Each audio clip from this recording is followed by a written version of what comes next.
राम राम कोडेस। आज के leet code contest का तीसरा सवाल। ठीक है, तो इस क्वेश्चन को करने से पहले मैं बता दूं कि इस तरीके के हमने क्वेश्चन लीड कोड में, सॉरी, कोड फोर्सेस के सॉल्यूशन में और गो प्रो वाला जो हमने चैलेंज बनाया था 50 डेज चैलेंज, उसमें हमने पहले भी डिस्कस किया हुआ है। उनका अगर वीडियो मुझे मिल जाता है तो मैं आई बटन में डाल दूंगा। ऑलरेडी बहुत सारे वीडियो हैं तो खोजना थोड़ा मुश्किल होता है, बट अगर मुझे मिल जाता है तो मैं आई बटन में डाल दूंगा। आप इस वीडियो को देखने के बाद आप इसको फॉलो कर सकते हो, तो आपका ये जो कंसेप्ट है वो क्लियर हो जाएगा। ठीक है, यहाँ पर क्वेश्चन में क्या दिया हुआ है? All the question is not very tough. आपको एक नम्स एरे दिया हुआ है, ठीक है, उसके सभी एलिमेंट को आपको इक्वल करना है कि वो आपस में इक्वल हो जाए। ठीक है, और जो एलिमेंट आप इक्वल करोगे तो हर एक एलिमेंट को आप क्या कर सकते हो, या तो एक बढ़ा सकते हो या एक घटा सकते हो। पर ऐसा करने के पीछे आपको कॉस्ट आएगा। कॉस्ट क्या होगा? वो आपको एक अलग से एरे बना के दिया हुआ है। हर एक इंडेक्स के कॉरस्पॉन्डिंग जो दूसरा एरे में जो वैल्यू है वो उसका कॉस्ट रिप्रेजेंट करता है। मतलब वन को अगर आपको चेंज करना है 1 यूनिट प्लस या 1 यूनिट माइनस, तो उसके लिए आपको 2 यूनिट का कॉस्ट लगेगा। ठीक है, सेम अगर 3 को 1 यूनिट प्लस माइनस करना है तो 3 यूनिट कॉस्ट लगेगा। तो इस तरीके से आपको ये सब क्वेश्चन में दिया हुआ है। अब आपको क्या करना है, जैसे कि थोड़ा इस तरीके से नहीं, इस तरीके से सोचते हैं कि मेरे पास एक एरे है 1 4 4, ठीक है, 7 7 एंड देन 12। ठीक है, और 12 है, आई होप 12 है, 1 2 नहीं, सब सॉर्टेड ऑर्डर में। अब मुझे किस एलिमेंट के इक्वल सबको मैं करने की कोशिश करूं कि मेरा कॉस्ट जो है सबसे कम है। और कॉस्ट मान के चलते हैं, यहाँ पर यूनिट कॉस्ट है। ठीक है, यूनिट कॉस्ट है। अगर मैं सबको 1 की इक्वल करने की कोशिश करूं तो 1 के लिए मुझे 0 कॉस्ट लगेगा, 4 के लिए 3 3 3, 7 के लिए 6 6 6 और 12 के लिए 11। ठीक है, अगर मैं 4 की इक्वल करने की कोशिश करूं तो मुझे कितना कॉस्ट लगेगा? 3 0 0 0, 3 3 3 एंड देन 8। आपको ये साफ साफ दिख रहा है कि ये 1 के कॉरस्पॉन्डिंग तो ये बहुत ही कम है। ठीक है, 1 के कॉरस्पॉन्डिंग कितना वेट है? 9 + 18 और 27, 27 + 11 38। ठीक है, और यहाँ पर 4 के कॉरस्पॉन्डिंग कितना वेट है? 12 या 20 वेट है, सॉरी 20 कॉस्ट है। अब 7 के कॉरस्पॉन्डिंग देखते हैं तो 6 3 3 3 0 0 0 एंड देन 5।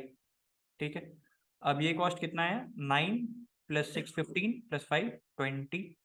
12 करने के कॉरस्पॉन्डिंग कितना कॉस्ट आता है, एक बार वो भी कैलकुलेट करते हैं। 11, और ये आ जाएगा आपका 8 8 8, देन 5 5 5, देन 0। ठीक है, दैट इज इक्वल टू क्या हो गया?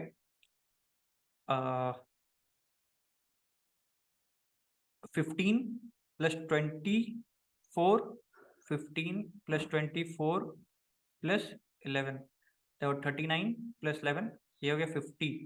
ठीक है, तो आप देख रहे हैं कि ये जो डेटा है वो आपका किस तरीके से जा रहा है। जो भी आप सेंट्रल एलिमेंट पे कन्वर्ज करने की कोशिश कर रहे हो, ठीक है, सेंट्रल एलिमेंट पे आप कन्वर्ज करने की कोशिश कर रहे हो तो कॉस्ट आपका कुछ इस तरीके से भाग रहा है। अगर मैं और एलिमेंट ऐड करूं तो कॉस्ट हमेशा इसी तरीके का जाएगा कि अगर मैं एक्सट्रीम एलिमेंट पे कन्वर्ज करने की कोशिश करूं, इन सभी डेटा सेट को कन्वर्ज करने की कोशिश, मतलब कि सभी जो एलिमेंट है वो उस एलिमेंट के इक्वल हो जाए। ठीक है, तो अगर मैं एक्सट्रीम एंड वाले को करूंगा तो मेरा कॉस्ट बढ़ के आएगा। और जैसे जैसे मैं मिड टेंडेंसी की तरफ बढ़ूंगा, सेंट्रल टेंडेंसी की तरफ बढ़ूंगा, ये कॉस्ट बढ़ेगा, घटेगा घटेगा घटेगा, एक लिमिट तक घटेगा। और उसके बाद से फिर जैसे ही मैं दूसरे एक्सट्रीम पे बढ़ना चालू करूंगा, ये कॉस्ट बढ़ना चालू कर देगा अगेन। ठीक है, ये होता है सेंट्रल टेंडेंसी, जो कि आपको बचपन में 11 12 में और उससे भी पहले मैथ्स में आपको पढ़ाया जाता है, कॉलेज में भी आपको मैथ्स में पढ़ाया जाता है। ठीक है, और ये सेंट्रल टेंडेंसी हम लोग कैसे निकालते हैं? ये सेंट्रल टेंडेंसी हम लोग निकालते हैं मीडियन। ठीक है, मीडियन। अब अगर इस क्वेश्चन को हम लोग देखें, ठीक है, तो ये भी हमें जो कॉस्ट कन्वर्ज करना है, सॉरी, जो हमें एलिमेंट कन्वर्ज करना है, ठीक है, ये सारे जो एलिमेंट्स हैं उनको हमें कन्वर्ज ही तो करना है, राइट? हमें सबको आपस में इक्वल करना है। तो सभी जो एलिमेंट है वो कन्वर्ज करके एक एलिमेंट के इक्वल होने चाहिए। अब वो एलिमेंट हमें निकालना है। तो अगर मैं इस क्वेश्चन को कुछ इस तरीके से बना दूं, जैसे कि यही वाला जो क्वेश्चन है, एक बार थोड़ा सा इरेज करना होगा।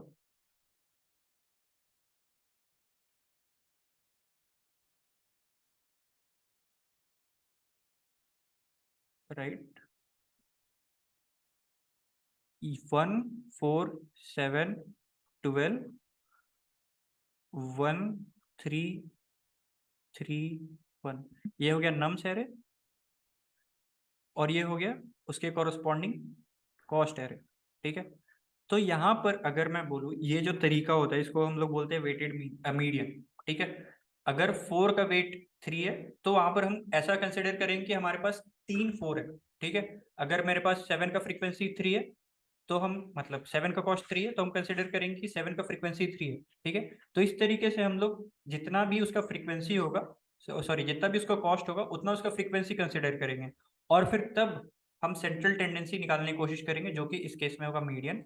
और फिर हम लोग उस मीडियन के कॉरस्पॉन्डिंग जो भी अपना मीडियन निकल के आ रहा है वो निकालेंगे and that will be our answer. जैसे कि यहाँ पर अपना मीडियन क्या निकल के आ रहा है 4 या 7 जो भी आप कह लो। कितने एलिमेंट्स हैं यहाँ पर हमारे पास हैं 4 + 4 8 एलिमेंट्स हैं। ठीक है, तो 8 एलिमेंट का मिड एलिमेंट कौन सा होगा, फोर्थ या फिफ्थ एलिमेंट होगा। ठीक है, तो या तो आप 4 ले लो या तो 7 ले लो, दोनों ही केस में आपका आंसर सेम आने वाला है। अब एक बार इस जो एग्जाम्पल दिया हुआ है उसको कॉरस्पॉन्डिंग अपन देखते हैं। तो सबसे पहला एक जो क्राइटेरिया है कि एलिमेंट्स आपके सॉर्टेड ऑर्डर में होने चाहिए, अगर अनसॉर्टेड होंगे तो ये काम नहीं करेगा। ठीक है, ये जो भी आप बता पा रहे हो कि आप एक्सट्रीम पे जा रहे हो, ठीक है, यहाँ पर इस एक्सट्रीम और बीच के मीडियम एलिमेंट, ठीक है, बीच के एलिमेंट, तो ये आप कब बता पा रहे हो, जब आपको पता है कि इस साइड में छोटे एलिमेंट है, इस साइड में बड़े एलिमेंट है और इस साइड में बीच के एलिमेंट है। जब आपको ये क्लियर है तब आप बता पा रहे हो, राइट। तो ये आपको क्लियर होना चाहिए और ये आपको कब क्लियर होगा, जब आपका एरे सॉर्टेड हो। तो यहाँ पर एरे को सबसे पहले अपन पेयर वाइज स्टोर करके सॉर्ट कर लेते हैं। 1 और इसका फ्रीक्वेंसी 2, देन आया आपका 2, इसका फ्रीक्वेंसी आपका 14, देन आया आपका 3, इसका फ्रीक्वेंसी आपका आ गया 3, एंड देन आया 5, इसका फ्रीक्वेंसी हो गया 1। तो दैट इक्वल्स की मेरा एरे कुछ इस टाइप का दिख रहा है, 1 1, then 14 times 2 1 2 3 4 5 6 7 8 9 10 11 12 13 14, then 3 times 3 1 2 3, then 1 times 5। ठीक है, तो मेरे पास कितने एलिमेंट हो गए टोटल, ये हो गया मेरे पास 2 + 14 16। ठीक है, 16 + 3 19, 19 + 1 20 एलिमेंट्स हो गए। ठीक है, तो बीच का एलिमेंट क्या होने वाला है मेरे पास, 10 होने वाला है। ठीक है, 10 होने वाला है और 10th नंबर पे 10th पोजीशन पे कौन सा एलिमेंट है, ऑब्वियसली आपको दिख रहा होगा 2 ही होगा। ठीक है, क्योंकि 2 का फ्रीक्वेंसी 14 है और 1 का फ्रीक्वेंसी 2 है, तो समवेयर बिटवीन 2 ही आएगा। तो यहाँ पर हम लोग क्या करेंगे, सभी एलिमेंट को 2 के इक्वल करने की कोशिश करेंगे। तो 2 के इक्वल करने की कोशिश करेंगे तो यहाँ पर कॉस्ट आएगा अपना 1 1, इन सभी का कॉस्ट एक साथ 0, देन इन तीनों का कॉस्ट आ जाएगा आपका 1 + 1 + 1। ठीक है, तीनों का 1 1 1 और इसका 5 का आ जाएगा 2, 5 का आ जाएगा अगेन, सॉरी 2 नहीं 3, 2 के इक्वल करना है ना।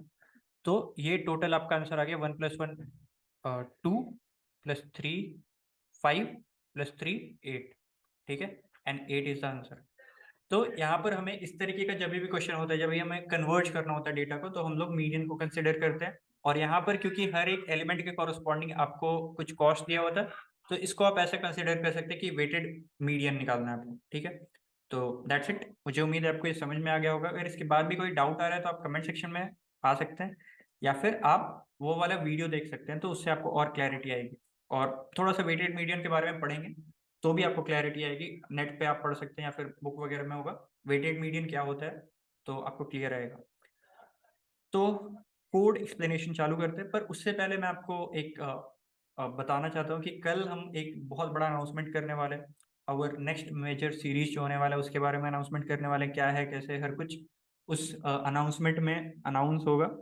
मैं ज़्यादा बात नहीं करूंगा, otherwise I will be revealing a lot of secrets for you. तो कल एक बार आना 11 बजे, the announcement will be made. तो मिलते हैं कल 11 बजे। ठीक है, कोड पे आते हैं। तो कोड किस तरीके से, यहाँ पर जो क्वेश्चन है, यहाँ पर सबसे पहले अपन ने दो चीज कैलकुलेट करनी है। एक कि एक ही चीज कैलकुलेट करनी है, सॉरी, कि मीडियन कौन सा एलिमेंट है, और उसके बाद फिर हम लोग को क्या करना है, मीडियन पे सभी एलिमेंट को कन्वर्ज कर देना है। ठीक है, तो उसके लिए हमें क्या चाहिए, सॉर्टेड एरे चाहिए। तो मैं क्या करूंगा कि सभी जो नम्स है और उसके कॉरस्पॉन्डिंग कॉस्ट है उसको मैं स्टोर कर लूंगा एक वेक्टर ऑफ पेयर में, और फिर उसको पेयर वाइज में सॉर्ट कर दूंगा। ठीक है, जैसे कि अभी हमने डिस्कस किया 1 3 5 2 था, और 1 के कॉरस्पॉन्डिंग फ्रीक्वेंसी सेट 2 था, 3 के कॉरस्पॉन्डिंग 3 था, 5 के कॉरस्पॉन्डिंग 1 था, और 2 के कॉरस्पॉन्डिंग 14 था। ठीक है, तो शायद यही होगा, आगे पीछे भी हो सकता है। तो यहाँ पर हम लोग क्या करेंगे कि सबको वेक्टर पेयर में स्टोर करके सॉर्ट कर देंगे। तो आपका वेक्टर पेयर कुछ इस टाइप से दिखने लग जाए, 1 2 2 14 3 3 देन 5 1। ठीक है, अब हम लोग क्या करेंगे कि स्टोर चेक करेंगे कि मेरे पास टोटल कितने एलिमेंट्स हैं। ठीक है, टोटल कितने एलिमेंट्स हैं मतलब हर एलिमेंट का फ्रीक्वेंसी। ठीक है, अभी मान लो कोई एलिमेंट होता है जिसका कॉस्ट होता है 0। ठीक है, तो ये तो फ्री एलिमेंट है ना। ठीक है, इसका फ्रीक्वेंसी 0 मतलब इसका कंट्रीब्यूशन 0, इसको फ्री समझ लो। आप इसको कितना भी प्लस माइनस कर दो, इसका कोई वैल्यू ही नहीं है, वेट ही नहीं है। ठीक है, तो इस तरीके के एलिमेंट को हम लोग इस तरीके से इग्नोर भी कर सकते हैं। तो मतलब कोई बात नहीं है, बस ये समझाने के लिए चीज था। तो इस तरीके से हम लोग कैलकुलेट कर लेंगे कि टोटल मेरे पास कितने एलिमेंट्स हो गए। उसके बाद फिर मैं क्या कैलकुलेट करूंगा कि मेरा सेंट्रल एलिमेंट कौन सा है। ठीक है, तो सेंट्रल एलिमेंट मैं क्या करूंगा, आप सर्चिंग वगैरह भी लगा सकते हो। मैंने सिंपल सिंपल, क्योंकि मुझे पता था ये लीनियर ही जाएगा, तो मैंने सीधा सीधा लीनियरली फिर से सर्च ही कर लिया, और मैंने देखा कि कब मेरा फ्रीक्वेंसी इस रेंज में लाई कर रहा है, जब मेरा मीडियन एलिमेंट मुझे मिलेगा। ठीक है, उसके कॉरस्पॉन्डिंग जो भी एलिमेंट था, जब मेरा फ्रीक्वेंसी उसके इक्वल था, तो मैंने मीडियन एलिमेंट को स्टोर कर लिया, और फिर मैंने ये कैलकुलेट फंक्शन डाल दिया जहां पर मेरे मीडियन के कॉरस्पॉन्डिंग सभी एलिमेंट का जो भी कॉस्ट आएगा वो कन्वर्ट करने का वो कैलकुलेट करके देगा ये मेरा फंक्शन। और ये कैलकुलेट फंक्शन आप देख सकते हैं किस तरीके से मैंने लिखा है। तो यहाँ पर मैंने मीडियन डाल दिया है। मीडियन आपका क्या करेगा, उस कॉस्ट सॉरी उस एलिमेंट पे आपको कन्वर्ट करना है, तो वो आप क्या करोगे, nums of I minus median. ठीक है, इस एलिमेंट को मीडियन के इक्वल करने में कितना डिफरेंस है, एब्सोल्यूट लेना होगा ऑब्वियसली। ठीक है, और उसके बाद फिर उसके उस एलिमेंट को आगे पीछे करने में जितना भी कॉस्ट लग रहा है उस कॉस्ट से मल्टीप्लाई करोगे, and then you will return the answer. तो आई होप कि आपको समझ में आ गया होगा। अगर कोई डाउट है देन अगेन कमेंट सेक्शन पे आ सकते हैं, और जुड़ सकते हैं हमारे सोशल मीडिया पेजेस के हैंडल से। और कल का सरप्राइज मिस मत करना, 11 बजे मिलते हैं कल।